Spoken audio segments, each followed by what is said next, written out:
Hey guys, welcome back to Cap View. So today we're going to be talking about the film I Care a Lot. So I watched this last night and it's so good. It's such a good film, so I had to talk about it. So basically this film stars Rosamund Pike, Isa Gonzalez, Chris Messina's in this, Peter Dinklage is in this, and Diane Wiest is in this. So awesome cast straight up. I feel like Rosamund Pike. I feel like Rosamund Pike does a movie and just blows your mind, and then like every 8 years or so, she just comes back and does the same thing. So like she did Gone Girl, if you guys haven't seen that with Ben Affleck, that was in back in 2014. She was so good in that. She has this knack of playing these like really manipulative, psychotic characters basically, and I feel like that's what she did. I feel like she did Gone Girl. And there was a film in between in 2019, but I don't think it tracked very well because I didn't really hear about it, so I don't think it was that impactful. But she did Gone Girl, which she was very widely known for. And if you haven't seen it, like I said, you'll understand what I'm talking about if you've seen that film.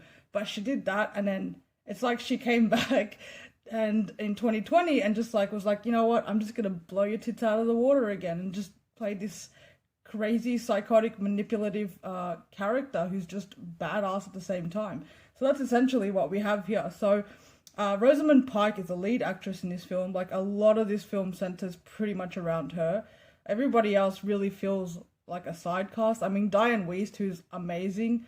I've loved her in everything I've seen her, and she's such a good actress. And she's got this like warmth to her, no matter what character she's playing.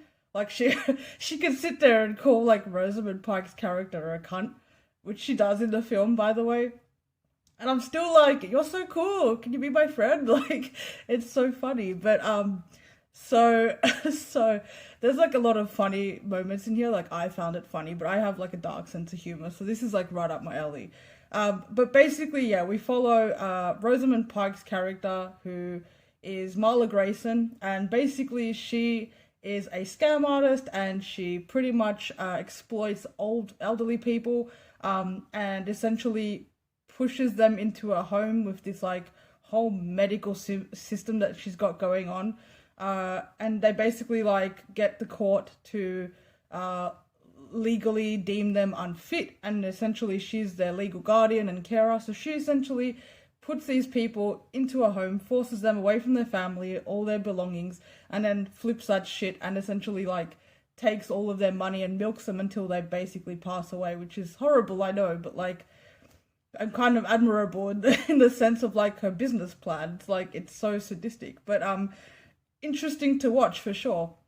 So we basically follow Marla Grayson and her business and how the inner workings of this scam that she pulls, until she basically decides to do this with someone named Jennifer Peterson, who is played by Diane Wiest, and Jennifer Peterson is not who she seems that she is. So basically, a whole lot of crazy shit unfolds as a result, and her performance, Rosamund Pike's performance in this is just, again, she's so crazy, and it's insanely satisfying to watch. It really is. She's basically a narcissistic sociopath, but then again, so am I. So I feel like I relate to this, but like, I mean, obviously not on the level of where she takes it and how she treats people. But it's really just fascinating to watch, to be honest. She also has a partner. So when I was watching this film, I'm gonna just give you some backstory. So this is my opinion and review of it. Obviously, you guys are gonna get spoilers. So when I was watching this film, I will say like there were a few things that I predicted, and then there were things that I wanted to happen. Like I just thought it would fit the role of her. So when I was watching it initially, there was a scene with Isa Gonzalez's character Fran, who basically, by the way, plays her sidekick. I initially thought she was like her assistant.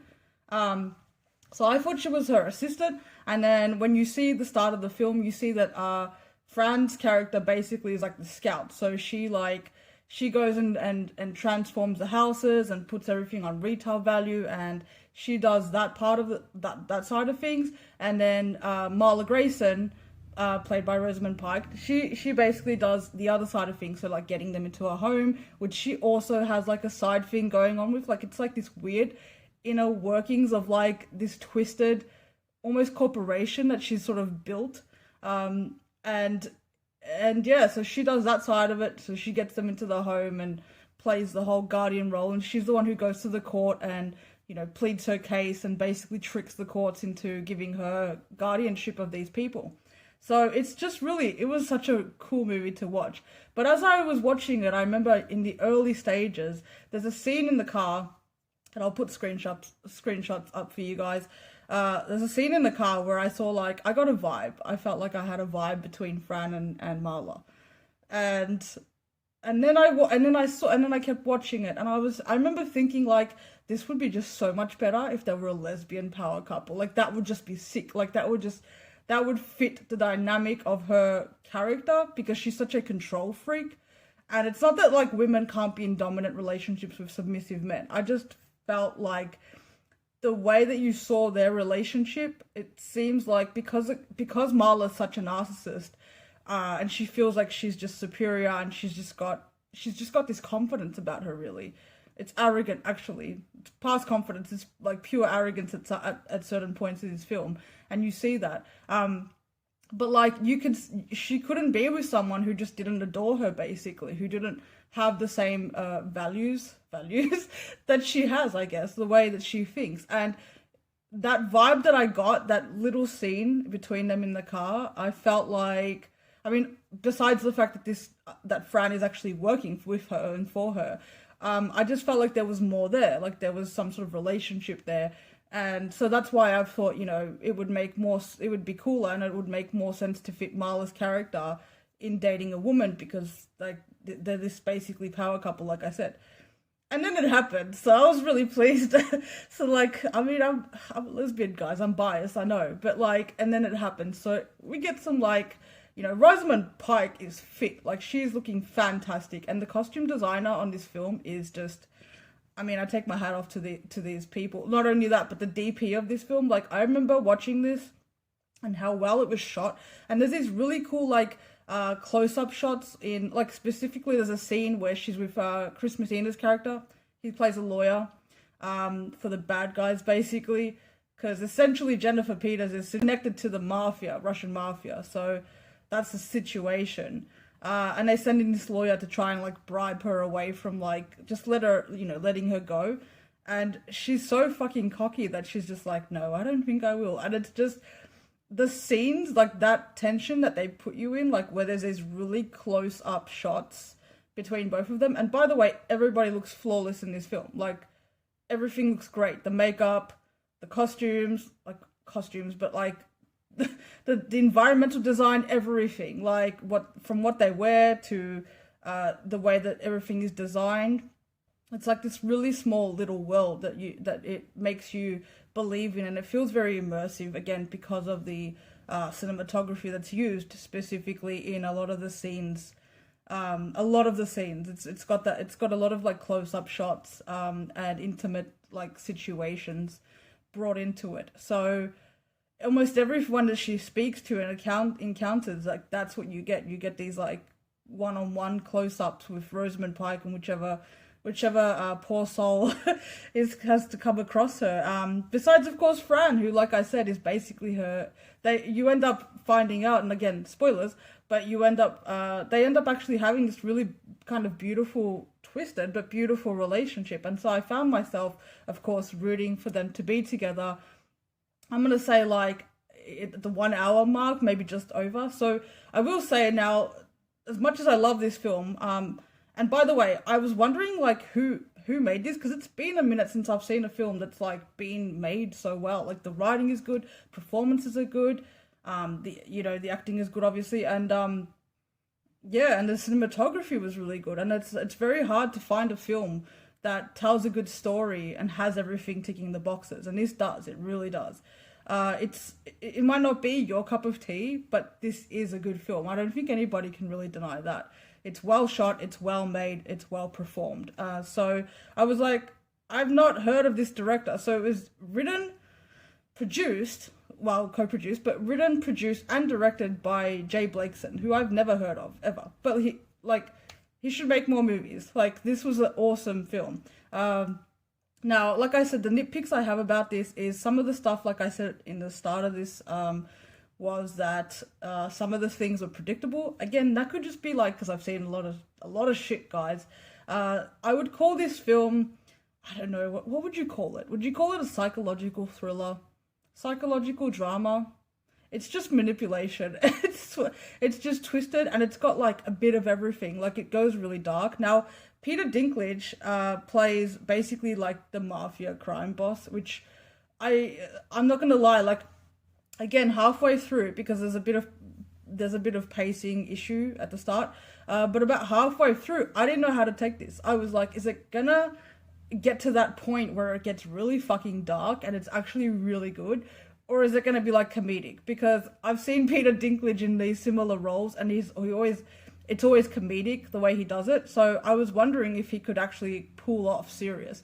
I find it very hard to watch him play a serious role. I really do, because I just laugh all the time, because I just picture his previous roles where he plays a similar character but in a comedic fashion. So I found it really hard. But I mean, I'm not gonna lie, I didn't take his crime boss situation too seriously, as well as his goons that you see. Like, there's this scene in the old person's home where like his goons go to try and break out Jennifer Peterson, which turns out to be his mother actually, and they are just, it's like this cheesy like scene that like there's like an air tank, and it's just it's like a lot of cheese in that point. But then there's like some really dope ass scenes where there's a scene where Marla Grayson gets kidnapped, and it's almost like it kicks into second gear, but it's a 2-hour film, and it does take an hour to really get into the good shit. And then it's like it all like climaxes at the same time. Like, it just goes straight, and it doesn't really slow down very much after that. So, but the whole first hour is basically giving you backstory about Marla and Fran and Jennifer and the whole process. It's a little lengthy, I will say. Like, the pacing was done pretty well, but there's definitely parts I think that could have been cut out. I think it could have been shortened a bit. And then there are parts that I would have loved to have seen more. Like, we don't actually get that much of Diane Weist's character. I kind of would have loved to have seen more. I found myself waiting, because I'm always so impressed by her as an actor and the roles she takes. So kind of putting together or piecing together what the plot was going to be, I was almost waiting for her to like turn around and be completely lucid and like just kick her fucking ass, as in Marla Grayson's ass, because she's such a bitch. But like, it never really happened. Like she tried, but she kept having this like frail, fragile situation, and like they medicated her, and it was just, they put her in a really horrible situation. And so that got passed, the buck got passed to Peter Dinklage's character Roman, who plays her son, who he's the bad guy, he's the big bad basically. And I'm not gonna lie, like I didn't find it very threatening. However, I found it very entertaining to watch him basically torture the fuck and almost kill Marla, and then for her to flip it around and like do her revenge scenario. It was so well done. And again, back to her and Fran, I really found myself about midway actually starting to root for this relationship. I felt really bad, and I know I shouldn't relate, because again, she's a narcissistic psychopath sociopath, sorry, maybe part of us. Well, she could be a psychopath too. I mean, it's arguable. So yeah, she's basically just nuts. And so somebody that's with her that complies and is like, they're both cool with it. They really are partners in crime, and it's just I can't help it. Like, I felt bad. I see two beautiful women who have something beautiful aside from all of the crazy around them. And when you see certain scenes, like for me, it was specific scenes. It was a specific scene where Marla found Fran basically beaten and pretty much almost dead.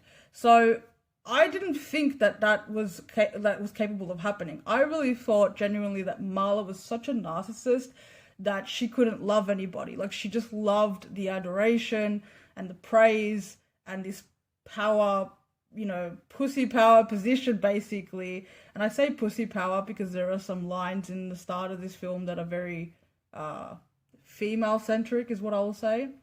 Um, and yeah, so I didn't think that she was capable of loving anyone. I felt like Fran was just this like side person really that sort of helps her, but never really, she's the more emotional one and she never really gets what she wants. And a real credit, by the way, to Isa Gonzalez. I've not seen her in anything. I know she's coming up in Godzilla vs. Kong, which I'm really excited about now, having seen this performance, because she really like, I mean, she's beautiful first of all, but she really holds her own chops. Like she's very good in this. I really liked what she brought to the table, and I think as somebody who gets like almost an equal amount of screen time, I would argue, as Marla's character, because it centers around both of them very much so, especially in the second half of this film. I think she really did a really good job, and I think she's got way more to show acting wise. So I hope that she gets more roles and we see her in more big blockbusters. I believe she might have been in Hobbs and Shaw too, but I never watched that. But yeah, she's pretty good, and yeah, she's a beautiful actress as well. But again, that's what made it more connected and relatable for me, I think. But like I said, seeing this emotional side to Marla was so interesting to me because I really didn't think she was capable of having that, and I didn't really feel it until shit went down, and yeah, she found Fran like half dead on the floor. So that was really when I realized she really does give a shit. She really does care. They really do have this beautiful relationship, aside from all this craziness. And so that was really nice to see. Obviously, again, relatable for someone like me. But of course, it ends tragically, doesn't it? And so these are the things, like I predicted the bribery scene. I predicted the ending pretty much at the start of the film, purely because of how Marla's character is. She's too much of a bad person to have a happy ending. Bad people shouldn't get happy endings. And to be fair, I kind of feel like that was a bit of a crowd pleaser ending. And I would have actually preferred to go all the way with her crazy shit. Like the way she did in Gone Girl, how she gets away with shit, that's what I wanted to see. I wanted to see Marla have her happy ending. I know it sounds really fucked up, but I just did. Like, I can't help it. But yeah, it was so well done. And again, I just want to quickly talk about like the costume design. Oh my goodness. Like again, I want to emphasize like how fit and beautiful these women are, like stunning. And then not only that, but again, like the DP did a really good job, because all these close-ups you see and all the shots taken, everybody looks so good.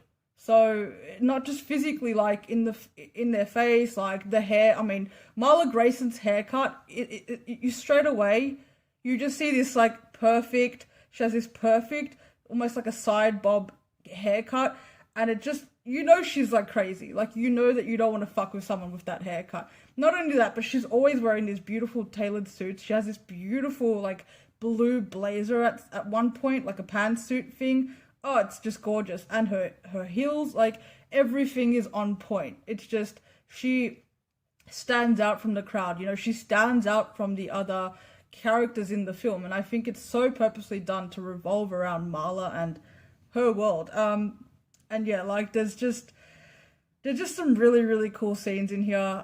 The scene where they try and kill her and she goes off the bridge, that was really cool. I like that. I wish they could have done more of that. That's what I mean. Like, I wish that we could have, like, cut out some of that backstory at the start of it and, like, put in more of the twisted, like, cool, like, dramatic thriller kind of stuff in the second half of it. That would have been really cool.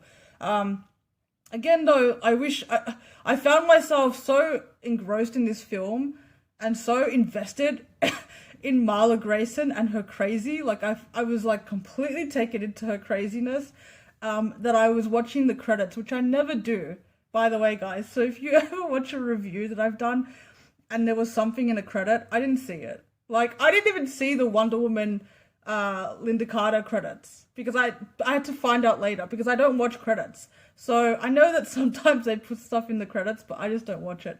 But yeah, so I was I was watching it. I was watching the credits when it finished, waiting and hoping that there'd be like a cut scene from like the last scene, and then they would just cut to her in like a hospital and like her eyes open and she's still alive.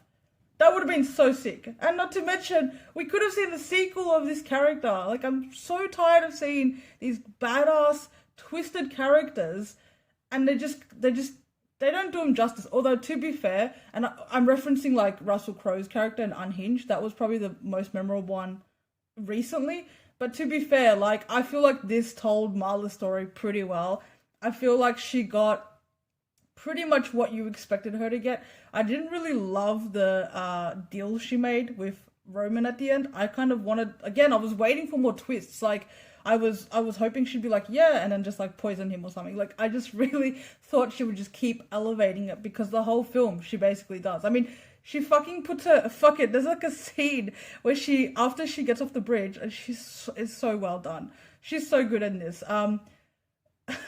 But there's a scene where she pulls her tooth out and she puts it in the milk bottle to preserve it. And I was wondering when I was watching that, I was like, why is she doing this? It's like some weird DNA situation to like set him up and like prove something. No, she's that much of a fucking crazy perfectionist that she did all that so she could go back to the dentist and have her tooth put in because she doesn't lose, as you hear her say all the time. Like, she's that fucking crazy. It was so good. I could not help. Like, I loved it. I love the writing. Oh, it was so good. The dialogue between, especially that scene, like I said, with Christmasene's character, with Roman, with Fran, with Diane Weist. Like, she's so one-on-one and she's so threatening and powerful and just crazy that you can't kind of help but like get like, it's like a train wreck, but you can't stop looking. Anyway, I'm gonna stop talking, but yeah, I've probably forgotten to mention some things, but I'm going for like 22 minutes at this point, so I'm gonna stop. You guys should watch this film. It's so good. I really thoroughly enjoyed it. I think it's one of the better films I've seen in a very long time. I'm not saying it's the best film I've ever seen, and again, it might not be other people's cup of tea if this isn't like your type of film or genre film, but I thoroughly enjoyed it the same way I enjoyed Gone Girl. I mean, to me, that was actually more twisted. This was twisted, but I feel like more calm in the way it was filmed. It was very well paced, I think. Like I said, there could have been some edits done to take a bit out, but I think generally the pacing was okay. It just went a little bit longer than I wanted it to at the start. It took a bit longer to get to the suspense. There was so much suspense to get to the action part, really. But when we got there, I thoroughly enjoyed it, and I just found myself really wanting more even at the end of this film. So I wish they would have done a sequel. It would have been so fucking cool. Oh, such a good character, such a good movie. So I rate this movie 8 out of 10. It's like up there, you guys. Like, I really thoroughly enjoyed it. So if you've seen it, please drop your comments down below and let me know if you liked this as much as I did, or what problems you had. I'm sure like I've forgotten about something, so I'll probably end up like discussing it with you guys through the comments. But if you haven't seen it, please do yourself a favor and watch it. It's on Netflix. When I watched it, it actually said Amazon Original, so that was interesting, through Amazon Prime. But it is being distributed through Netflix, so you should be able to find it there. And I think it was #1 on Netflix's top 10 this past week. So yeah, definitely check it out. It's called I Care a Lot. And yeah, it's such a good film. So thanks for watching, guys, and I'll see you soon. Bye.